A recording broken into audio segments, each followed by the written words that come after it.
Previously on Power Reviews. The good doctor has modified our camcorder with a ton of new bells and whistles. We've decided to team up and do joint reviews from here on out. Bringing the squee over to the more Posner housewarming party. Welcome to our home. So, Mr. Ranger, What is it that you do? Would you like to see that? That show's still on. So, what did you guys think of it? And now, Database Rangers Power Reviews. Greetings, Ranger fans. Salutations. And welcome to Power Reviews. Okay? Yes? It's time for the show. Oh, now you want my input? What? Of course. That did not seem to be your opinion during the last installment. Look, I told you before, one thing led to another, and it just kind of happened. I mean it. The squee is pretty much automated now. It uploaded the episode as soon as it registered as done. Busy. Oh, come on, don't be like that. Fine. It'll take some time for these algorithms to run to completion anyway. Thank you, Doctor. Your gratitude is acknowledged. Second episode of the season, correct? Yeah, right on. Very well, then. Here we are. The season commences with a large wall ornament foolishly assigning 5 uninformed, untested, and largely untrained miners to defend the planet from an insectoid alien invasion, as the latest iterated replication of the Ranger series operators. Technically correct assessment, but if I could add a few quick points? If you must. Thanks. The premiere of Megaforce was also largely an homage to the original premiere of Mighty Morphin Power Rangers, so this second episode is even more vitally important than most, since this is actually their first opportunity to really define their identity, and set our expectations for the season. Is that all? Yep. Very well then. Let us commence with episode 2 of Power Rangers Megaforce. He blasted me with science. According to the new opening narration, Our world was once a safe and happy place 20 years ago. until evil aliens arrived with one plan: to destroy Earth. Again, 20 years ago. after this 2-decade delay, Gosei assembled the eponymous Power Rangers Megaforce. In science class, Mr. Burley passes out a pop quiz before passing out himself with his trusty Rubik's Cube. Troy is unable to concentrate, though, as his mind drifts away to, a daydream? A flashback? A psychic vision? Mr. Burley's supremely disturbing hidden fantasy? Seriously, I have no idea what the deal is with this scene. Ignoring narrative ambiguities, the scene apparently intends to establish some form of rivalry between insectoid creephawks and Ranger Red. Well, since the monikers of Alpha and Prime have already been assigned, let us refer to him as Megaforce Red. This distraction is short-lived, however, as their spontaneous scholastic review concludes, stirring their narcoleptic instructor back to consciousness. Have a science-rific weekend, everyone. Are you having a science-rific weekend?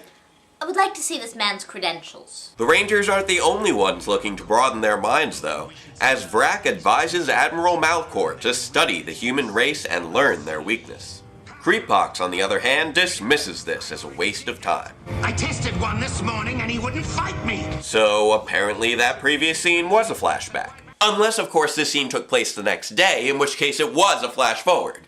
Or it was some sort of psychic testing and the psychic vision took place during the morning. Then again, I'm not exactly sure what your definition of morning is when you're an extraterrestrial orbiting outer space, so I guess it could have just as easily taken place after school. So, yeah. Time is weird. Try studying quantum theory sometime. Wisely siding with Vrak, Admiral Malcor summons his scientific researcher, UFO, to experiment on humanity. UFO. U-F-O. I get it! Back at the school, obviously focused on an entirely different form of biological examination, Megaforce Black approaches Megaforce Yellow. It's only you. Well, I guess I've had worse reactions. I don't want some random kid to see my morpher. Now this is one thing I don't understand. What's the purpose of keeping their identities secret? Well, it's a popular Western superhero trope largely used to protect their friends and family. But their enemies already know their identities. Huh. If anything, this ignorance places their acquaintances in greater danger. Well, I guess it's so they can still live normal lives, both during and after their tenure as Rangers. So they're valuing mundane social mores more than the fate of the world? Well, I wouldn't say that. Yeah, kinda. This is exactly why being a Ranger Series operator should never be reduced to an extracurricular activity. Let's return to their awkward conversation. I just wanted to ask if I could walk you home. What, you afraid to walk by yourself? After this cute bit of banter, the two walk through the park, with Gia entrusting Jake with her portable brick collection, up until she finally clues into his intentions. Time out. Listen, Jake, you're probably a great guy. In fact, I think you're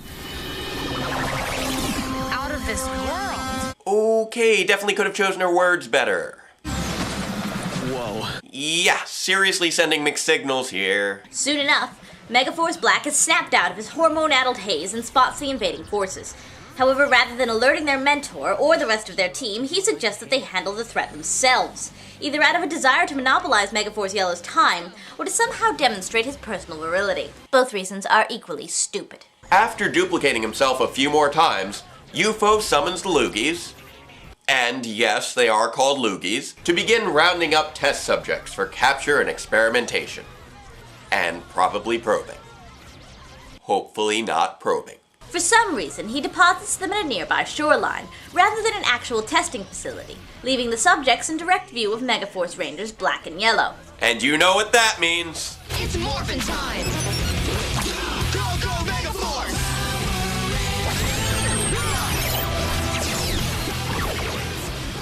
I have to say, I think this extended theme is actually much better than the one we got in the opening. I hope we get to hear more of it in the future.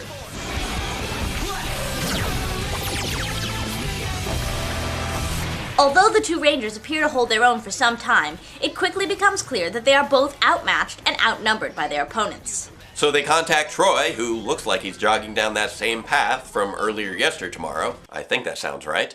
And Emma, who apparently skipped the pop quiz to go play hooky in the forest. Such great role models. During this encounter, Megaforce Blue has been visiting with his instructor, and sharing their disappointingly delusional opinions on such obviously fraudulent subjects as cryptozoology, ESP, and the Jersey Devil. I have some pictures of the Loch Ness Monster that will blow your mind. I sincerely hope that he has not been expressing these pseudoscientific views while molding young minds. Well, actually, considering what we've seen of the PR universe, I'm pretty sure pseudoscience should be a standard part of the curriculum at this point. However, the scene is interrupted when UFO does a flyby outside the window and the teacher spots him. Quick, googly moogly. And Mr. Burley has just delved into the realm of awesome. He turns around to tell Noah about the flying saucer, but the Blue Ranger has already solved his Rubik's Cube and hightailed it out of there. Megaforce Red arrives at the battle first, however, demonstrating the human vulnerability to proton blasts. Emma joins them as well, but UFO is still determined to pursue his devilish experimentations. As the resident scientific and technical consultant, I feel it is my responsibility to convert these to layman's terms. Kinetic attacks are proving highly effective, Hitting them works. and fatigue enhances their effect. Hitting them works better when they're tired. Incendiary attacks extremely effective. Fire works even better than hitting them. To counter, the Rangers summon their weapons to deliver some kinetic attacks of their own, increase his fatigue with a quick swim, and form the Megaforce Blaster to demonstrate just how effective incendiary attacks can be. See, kids? This is educational. On top of that, we get to learn a bit more about our main villains, as Vrak unleashes his Zombats. As royalty, I have access to much more advanced technology. And Freakishly Large Eye Syndrome has officially reached its logical conclusion. I will not be sleeping tonight. Attaching themselves to the monster, the cybernetic creatures restructure him into a giant, and Gosei instructs the Rangers to summon their Zords, a series of bizarre totemic animal heads that replicate various vehicle forms to create their bodies. Dragon Mechazord! Phoenix Mechazord! Snake Mechazord! Tiger Mechazord! Shark Mechazord! I hope they run on biofuel. No, Emma. They run on us. If there aren't giant hamster wheels inside each of these Zords, I'm going to be severely disappointed. I'm really flying a dragon! What?